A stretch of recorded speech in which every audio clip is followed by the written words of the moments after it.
성령의 능력을 받으라. 제4과 왜 소수의 그리스도인만이 성령 충만을 받는가? 학습 목표. 성령 충만한 삶을 방해하는 장애물들을 이해하고 해결할 수 있다. 그리스도를 따르는 제자들은 평범한 사람들이었다. 그러나 오순절에 제자들이 성령 충만을 받았을 때 그들의 삶은 극적으로 변화되었다. 그들은 더 이상 평범한 사람이 아니었다. 하나님의 능력의 도구가 되었으며 담대한 믿음의 사람들로 바뀌었다. 우리도 성령을 통해 삶을 변화시키는 동일한 능력을 받을 수 있다. 그러나 오늘날 수많은 그리스도인들이 그리스도께서 약속해 주신 능력 있는 삶, 열매 맺는 풍성한 삶을 경험하지 못하고 살아가는 것은 비극이다. 이 과에서는 왜 많은 그리스도인들이 성령 충만을 경험하지 못하는지, 그들과 하나님 사이에 어떤 장애물들이 놓여 있는지를 생각해 볼 것이다. 1. 마음속의 싸움터. 바울은 로마서 7장 18절로 24절에서 자신을 어떻게 묘사하고 있는가? 로마서 7장 18절에서 24절 읽겠습니다. 내 속 곧 내 육신에 선한 것이 거하지 아니하는 줄을 아노니 원함은 내게 있으나 선을 행하는 것은 없도다. 내가 원하는 바 선은 행하지 아니하고 도리어 원하지 아니하는 바 악을 행하는도다. 만일 내가 원하지 아니하는 그것을 하면 이를 행하는 자는 내가 아니요 내 속에 거하는 죄니라. 그러므로 내가 한 법을 깨달았노니 곧 선을 행하기 원하는 나에게 악이 함께 있는 것이로다. 내 속사람으로는 하나님의 법을 즐거워하되 내 지체 속에서 한 다른 법이 내 마음의 법과 싸워 내 지체 속에 있는 죄의 법으로 나를 사로잡는 것을 보는도다. 오호라, 나는 공고한 사람이로다. 이 사망의 몸에서 누가 나를 건져내랴. 바울은 로마서 7장 18절에서 24절 말씀에서 스스로를 공고한 자라고 하였습니다. 왜냐하면 속 사람으로는 하나님의 법을 즐거워하지만 그 안에 있는 다른 법이 이 법과 싸워서 속 사람의 하나님의 법을 사로잡는 것을 보는 것을 바울이 느꼈습니다. 그래서 스스로를 공고한 사람이고 이러한 사망의 몸에서 누가 나를 건져내는지를 묻고 있습니다. 바울의 묘사를 볼 때 당신은 어떤 느낌이 드는가? 바울의 묘사를 볼 때 저는 바울이라는 훌륭한 사람도 나 같구나라는 생각을 하였습니다. 갈라디아서 5장 16절에서 17절에서는 로마서 7장에서 말한 바울의 갈등을 어떻게 말하고 있는가? 갈라디아서 5장 16절로 17절 읽겠습니다. 내가 이르노니 너희는 성령을 따라 행하라. 그리하면 육체의 욕심을 이루지 아니하리라. 육체의 소욕은 성령을 거스르고 성령은 육체를 거스르나니 이 둘이 서로 대적하므로 너희가 원하는 것을 하지 못하게 하려 함이니라. 바울의 갈등은 결국에는 우리가 성령을 따라 행해야 되는데 육체의 욕심이 더욱 커서 벌어지는 일입니다. 육체의 욕심이 더 크게 되면 성령을 거스르고 이 둘이 서로 대적하고 결국에는 우리가 원하는 것을 하지 못하게 되는 일이 발생합니다. 이 싸움에서 패배하는 이유, 그리스도인들이 성령 충만 받지 못하게 하는 장애물은 무엇인가? 시편 119편 105절. 주의 말씀은 내 발의 등이요 내 길의 빛이니이다. 성령 충만 받지 못하게 하는 장애물은 말씀을 믿지 않는 것입니다. 많은 그리스도인들이 하나님 말씀이 영광스러운 진리를 담고 있다는 사실을 모르고 있다. 이러한 무지 때문에 많은 그리스도인들이 성령 충만을 자기 것으로 삼지 못한다. 한 예를 들어보자. 그리스도를 믿는 한 젊은 청년이 프랑스에서 육군에 복무 중이었다. 그는 프랑스의 두 아가씨를 좋아하고 있었다. 두 아가씨가 다 마음에 들었기 때문에 그 청년은 어느 아가씨를 더 좋아하는지 알 수 없었다. 그는 결혼하기를 원했지만 어느 아가씨에게 청혼을 해야 할지 몰랐다. 어느 날 그는 큰 교회를 찾아가 자기를 인도해 주시고 하나님께 기도하고서 스테인드 글라스로 된 유리창을 바라보고 있었다. 그런데 그는 이 스테인드 글라스에서 아베 마리아라는 글자를 보았다. 마침 희한한 게 한 아가씨의 이름이 마리아였다. 그는 이것을 하나님의 응답이라고 여기고 마리아와 결혼해야겠어. 그녀에게 아내가 되어달라고 청혼해야지 라고 생각했다. 그러나 불행히도 그 아가씨는 그리스도인이 아니었다. 만약 그 청년이 하나님의 말씀을 알았다면 스테인드 글라스에서 본 글씨가 하나님의 뜻이라고 결론짓지는 않았을 것이다. 고린도후서 6장 14절에 너희는 믿지 않는 자와 멍에를 함께 매지 말라. 의와 불법이 어찌 함께하며 빛과 어둠이 어찌 사귀며 라고 말씀하신다. 만일 그가 하나님의 말씀을 알았다면 그의 선택이 달랐을 것이다. 성령 충만한 생활은 아주 실제적인 것이다. 시편 66편 18절 내가 나의 마음에 죄악을 품었더라면 주께서 듣지 아니하시리라. 고백하지 않은 죄가 그리스도인들의 성령 충만을 막고 있다. 다른 사람의 명예에 손상을 주는 거짓말, 돌려주지 않은 훔친 물건이나 돈, 비윤리적인 거래, 시험에서의 부정행위 등 고백해야 할 죄들을 하나님께서 당신에게 생각나게 하실 것이다. 하나님은 당신의 손해를 끼친 사람에게 보상해 주도록 인도하실 수도 있다. 마태복음 5장 23절로 24절 그렇다면 그의 인도하심에 순종하라. 우리는 이러한 것들을 친구들이나 다른 사람들에게는 숨길 수 있지만 하나님에게는 숨길 수 없다. 잠언 16장 18절 교만은 패망의 선봉이요 거만한 마음은 넘어짐의 앞잡이니라. 교만은 그리스도인들이 성령 충만을 받지 못하도록 한다. 교만은 사탄의 죄였고 또한 아담과 하와가 저지른 첫 번째 죄였다. 교만은 인간이 하나님에게서 스스로를 분리시킨 죄의 근원이다. 하나님은 교만한 자를 물리치시고 겸손한 자에게 은혜를 베푸심으로 자기 중심적인 그리스도인은 하나님과 교제를 풍성하게 할 수 없다. 잠언 29장 25절 사람을 두려워하면 올무에 걸리게 되나니 여호와를 의지하는 자는 안전하리라. 우리 시대의 가장 큰 비극 중의 하나는 그리스도인과 비그리스도인을 구별하기가 어렵다는 것이다. 우리는 이 세대를 본받지 말고 변화를 받아야 한다. 세상 사람들에게 우리는 다르다는 것을 보여야 한다. 만일 당신이 사람을 두려워하지 않고 담대하게 그리스도인의 삶이 어떠한 것인지를 알려준다면 우리 주위의 모든 사람들은 굶주린 마음을 가졌기 때문에 민감한 반응을 보일 것이다. 누가복음 9장 26절 누구든지 나와 내 말을 부끄러워하면 인자도 자기와 아버지와 거룩한 천사들의 영광으로 올 때에 그 사람을 부끄러워하리라. 위대한 종교개혁자 마르틴 루터는 사람을 두려워하지 않고 신성 로마 제국의 황제와 의회에서 그의 저서에 관해 신문하는 대주교 앞에 섰다. 대주교의 신문에 루터는 그 책은 모두 나의 것이며 나는 그뿐 아니라 더 많은 책을 저술했습니다. 라고 대답했다. 대주교는 그대는 그대가 쓴 내용의 전부를 옹호하는가? 아니면 일부는 거부하는가? 라고 물었을 때 루터는 이 책은 하나님과 그의 말씀에 관한 것이며 인간의 영혼을 구원하는 데 영향을 미칠 것입니다.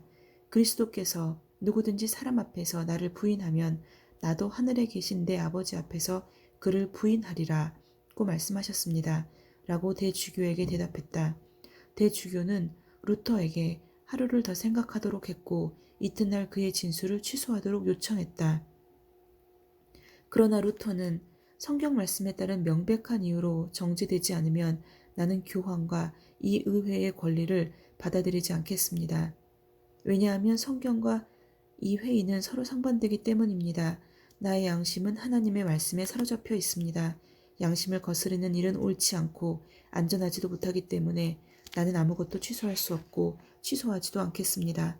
나는 하나님 앞에 서 있습니다. 하나님이여 나를 도우소서 라고 대답했다. 롤란드 베인톤 Here I Stand 페이지 144 요한일서 2장 15절로 17절 이 세상이나 세상에 있는 것들을 사랑하지 말라. 누구든지 세상을 사랑하면 아버지의 사랑이 그 안에 있지 아니하니 이는 세상에 있는 모든 것이 육신의 정욕과 안목의 정욕과 이생의 자랑이니 다 아버지께로부터 온 것이 아니요 세상으로부터 온 것이라. 이 세상도 그 정욕도 지나가되 오직 하나님의 뜻을 행하는 자는 영원히 거하느니라. 성령 충만을 받지 못하게 하는 장애물 6번째는 세상을 사랑하는 것입니다. 로마서 8장 32절. 자기 아들을 아끼지 아니하시고 우리 모든 사람을 위하여 내주시니가 어찌 그 아들과 함께 모든 것을 우리에게 주시지 아니하겠느냐. 7번째는 신뢰의 부족입니다. 종종 사람들은 하나님의 뜻에 순종하면 하나님께서 그들로부터 무엇인가를 빼앗거나 그들을 불행하게 하지 않을까 두려워합니다. 예를 들어 하나님이 자신의 계획을 바꾸거나 자신들의 뜻과 상관없이 외딴 지역의 야만족에게 선교사로 보내실까 염려합니다. 이것은 결코 사실이 아닙니다. 하나님은 우리를 사랑하심으로 우리를 대신하여 죽으셨습니다. 죽기까지 우리를 사랑하신 분이 우리에게 가장 좋은 것으로 주시지 않겠습니까? 당신에게 성령 충만 받지 못하게 하는 장애물은 무엇입니까? 대부분 그리스도인들이 성령 충만을 받지 못하는 이유는 자기 의지를 하나님께 기꺼이 복종시키려 하지 않기 때문입니다. 제가 성령 충만 받지 못할 때는 더러운 생각, 걱정, 낙심, 비난하는 태도, 기도를 게을리하는 것입니다. 오늘 결론과 요약입니다. 왜 극소수의 그리스도인만이 성령 충만을 받는가? 근본적으로 그 문제의 답은 의지입니다. 사람은 자유의지를 가진 도덕적 존재입니다. 그들은 더 이상 하나님의 뜻을 구하지 않고 여러 가지 이유로 자신의 길을 선택합니다. 자신의 계획과 삶의 목적을 이루기로 결심해버립니다. 스스로 자유하다고 믿지만 많은 그리스도인들은 죄의 노예가 되고 마침내 바울과 같은 고백을 합니다. 내가 원하는 바 선은 행하지 아니하고 도리어 원하지 아니하는 바 악을 행하는도다. 만일 내가 원하지 아니하는 그것을 하면 이를 행하는 자가 내가 아니요 내 속에 거하는 죄니라. 오호라 나는 공고한 사람이로다. 이 사망의 몸에서 누가 나를 건져내랴. 예수님과의 교제가 끊어진 그리스도인은 이 세상에서 가장 비참하다. 그들은 더 이상 기쁨을 경험할 수 없고 그리스도를 위해 전도할 의욕도 상실하고 우리 구주의 사랑과 용서를 절실히 필요로 하는 사람들에게 관심조차 보일 수 없다. 그리스도의 사랑과 용서를 체험했고 그분의 내주하심을 경험하고 기쁨을 누렸던 사람들이 왜 하나님의 뜻대로 살지 못하는 것일까? 왜 그리스도인이 성령 충만을 통한 능력의 삶을 포기하고 자신의 길을 선택하게 될까? 몇 가지 이유를 살펴보자. 지식의 결핍. 많은 그리스도인들은 하나님 말씀이 성부 하나님, 성자 예수 그리스도, 성령 하나님과 맺는 관계에 대한 영광스러운 진리를 담고 있다는 사실을 모르고 있다. 이러한 무지 때문에 많은 그리스도인들이 성령 충만을 자기 것으로 삼지 못한다. 다음의 내용을 기억하라. 모든 그리스도인은 하나님의 자녀이다. 그의 죄는 용서받았고 그리스도와 지속적으로 사귐을 가질 때 계속해서 모든 죄로부터 깨끗이 씻음을 받을 수 있다. 성부와 성자와 성령께서는 실제로 모든 그리스도인의 마음에 내주하셔서 그의 모든 자녀에게 능력을 주시고 그리스도 안에서 온전한 성숙을 이루도록 이끄시기를 기다리고 계신다.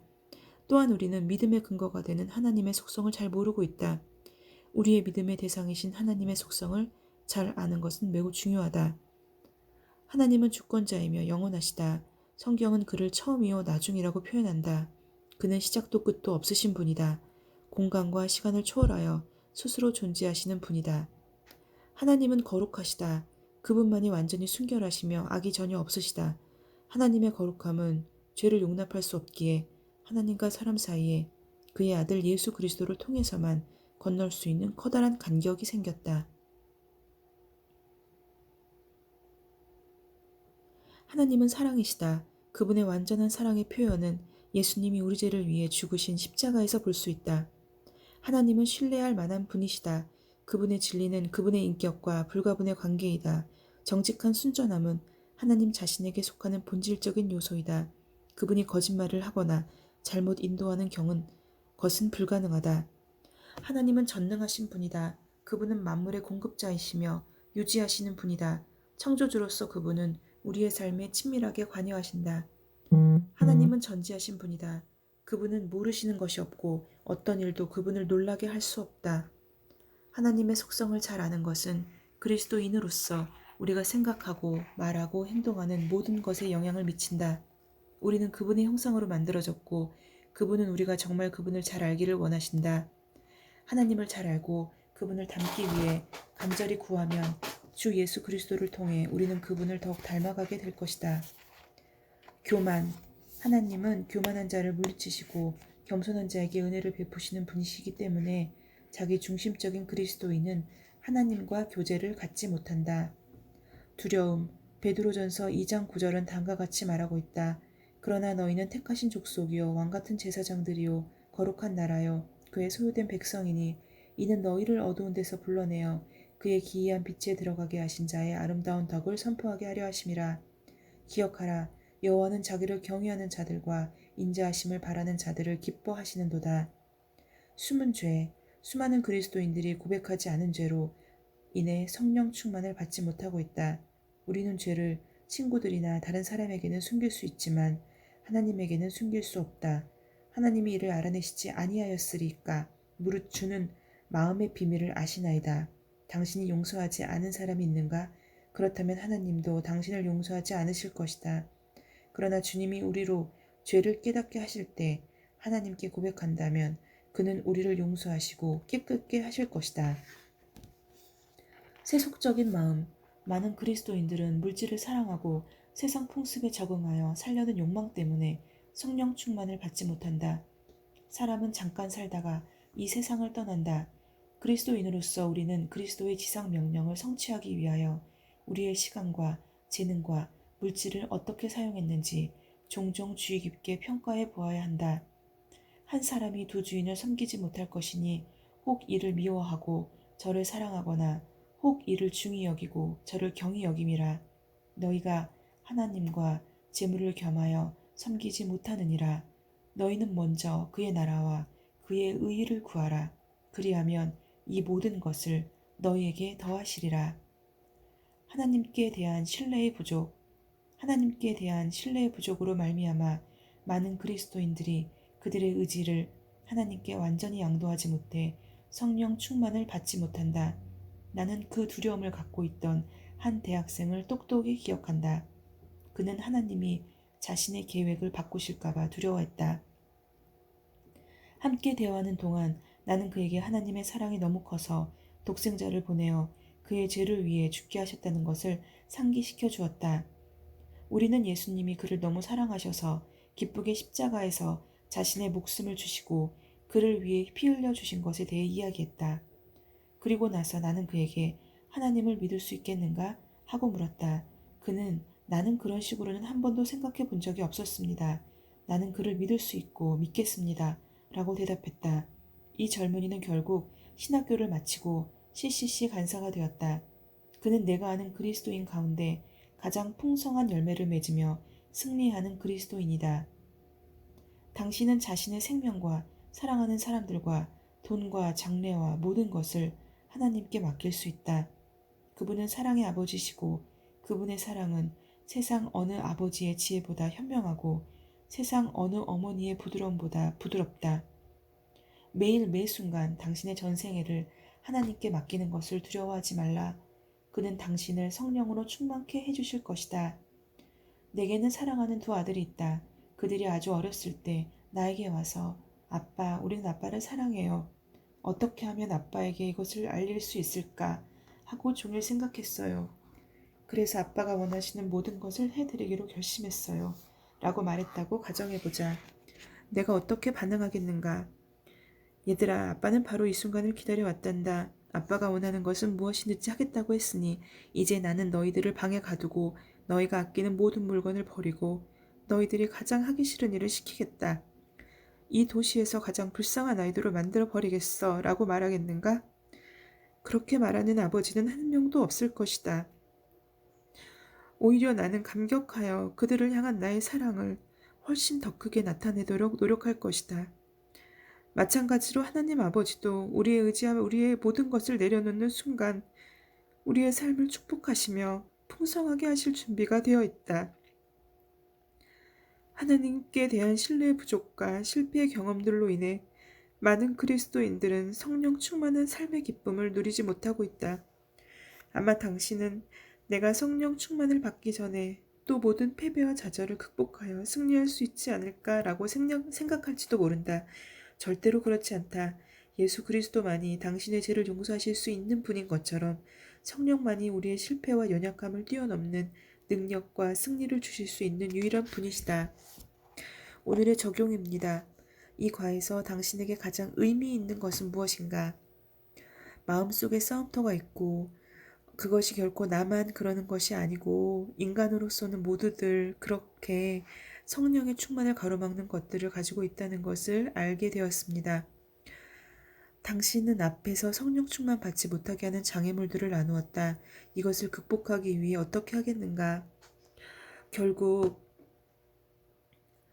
이것을 극복하기 위해서는 제 안에서 싸우는 두 가지 영이 있는데 그것을 매일매일 성찰하고 말씀을 읽고 고백하면서 하나님에게는 숨기지 않는 것, 그것밖에는 방법이 없습니다.